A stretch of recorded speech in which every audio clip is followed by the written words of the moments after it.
Alright guys, just after watching the Dundalk Newtown AFC game, 1-0 on the night to Dundalk, 5-0 aggregate, very good scoreline for Dundalk.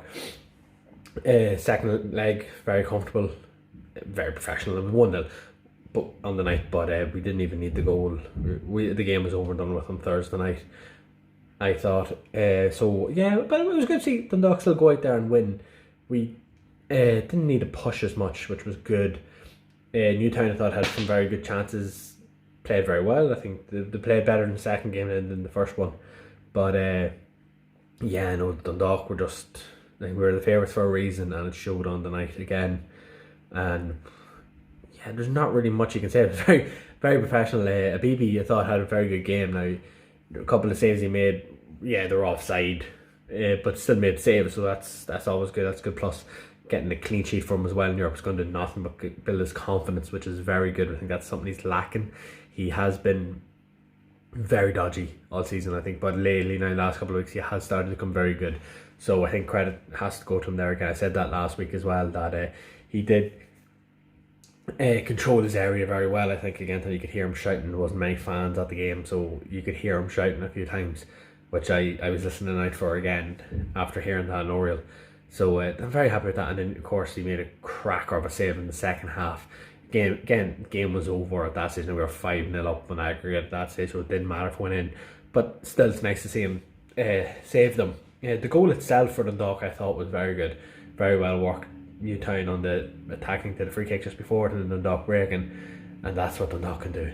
When Patrick McElhaney and Daniel Kelly, all these boys can really hurt you on the break, and Kelly with I'm pretty sure it was Kelly with the lovely through ball to Duffy. And one player you do not want to run at your defence is Michael Duffy. He will hurt you, and that's what he done tonight.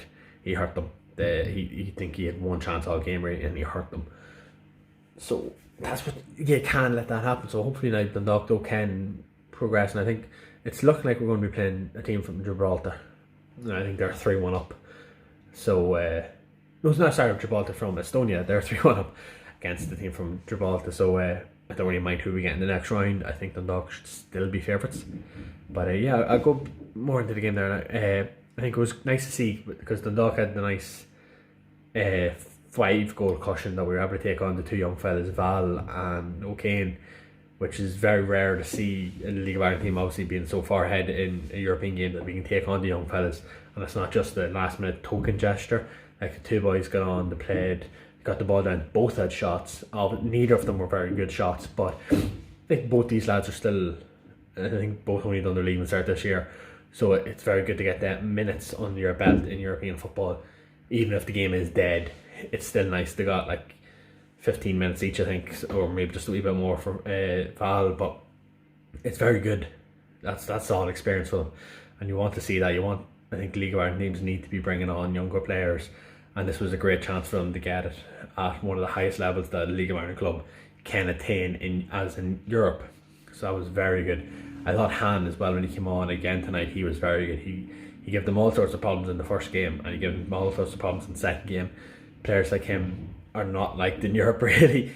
Guys with low centre of gravity, they like to run at you with the ball at their feet. You can't touch him, because as you've seen there tonight, he was touched once or twice and he went down. Not saying he dived, but because he's at low centre, you push him over easily, he's going to get the foul, and that's something that Dundalk can punish you from. Like, we didn't do it tonight from the free kick, but like with Patchy, McElhaney, Duffy, Han himself, these are all very good crossers off the ball from dead ball situations. So you can't really let Dundalk do that.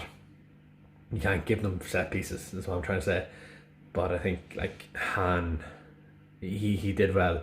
He probably should have took a shot. He passed it off. He drove straight into the box, took on a couple of players, took them out of the game, and just slid a wee pass into O'Kane, who took a shot straight at the keeper. But I think it showed Han's very unselfish there. But I think killer instinct in him, he needs that killer instinct just to take the wee pop himself, and if it goes in, it goes in. But we go on anyways. I think McElhaney had a great game, so he did.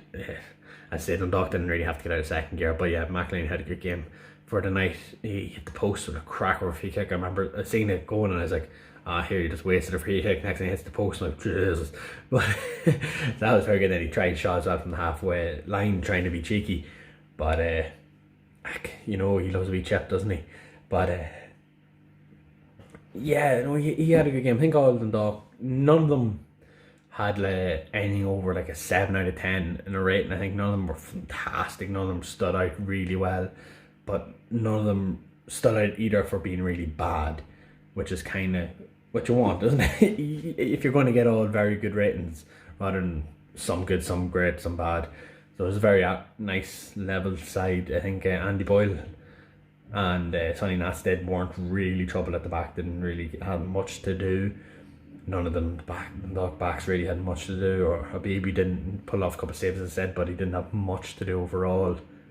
But yeah, I'm just really looking forward now to the next game Dundalk have, because that really, like, when was the last time really an Irish team has managed to get a clean sheet over 2 legs in Europe? Like, that's very rare, and it was great to see Dundalk. I know we probably expected to get that, so you are going into it, but to actually get it is another thing than being expected to get it. And it was fantastic, I think, for Dundalk, and hopefully we'll be joined by Rovers. Hopefully they can do something tonight, and then Bows and Sligo can get results as well whenever they're playing. And because like at the end of the day, yeah, like I want Dundalk to do the best out of them all, but it's great to see them League of Ireland teams in Europe, and I just really hope that the other teams can join Dundalk in the next round of Europe. Yeah, it's hard to really talk about the game because not much really happened in it. You know, because but I think I have to give props to Newtown now. I know I've seen that they kind of got like a back doorway into Europe. I don't know what way the Welsh League works exactly, but I know they came 7th last year, and then they came somehow through a playoff into Europe, and they're like the dark horses. But if they're the dark horses now, I think that really does set a standard for Welsh football. Like their bigger teams might give the Irish teams more of a chance, but because I know 5-0 on aggregate really flatters Dundalk, but one of the goals we scored last Thursday night was the last kick of the game. Things like that, a couple of wee breakaways, like they got unlucky at times, but like Dundalk were right to win the game probably. But I do think like it's just Newtown didn't have the lethal injection at the front that they needed. I think if they get things like that right, it could be a good wee squad now. I wouldn't have liked to be playing them every week.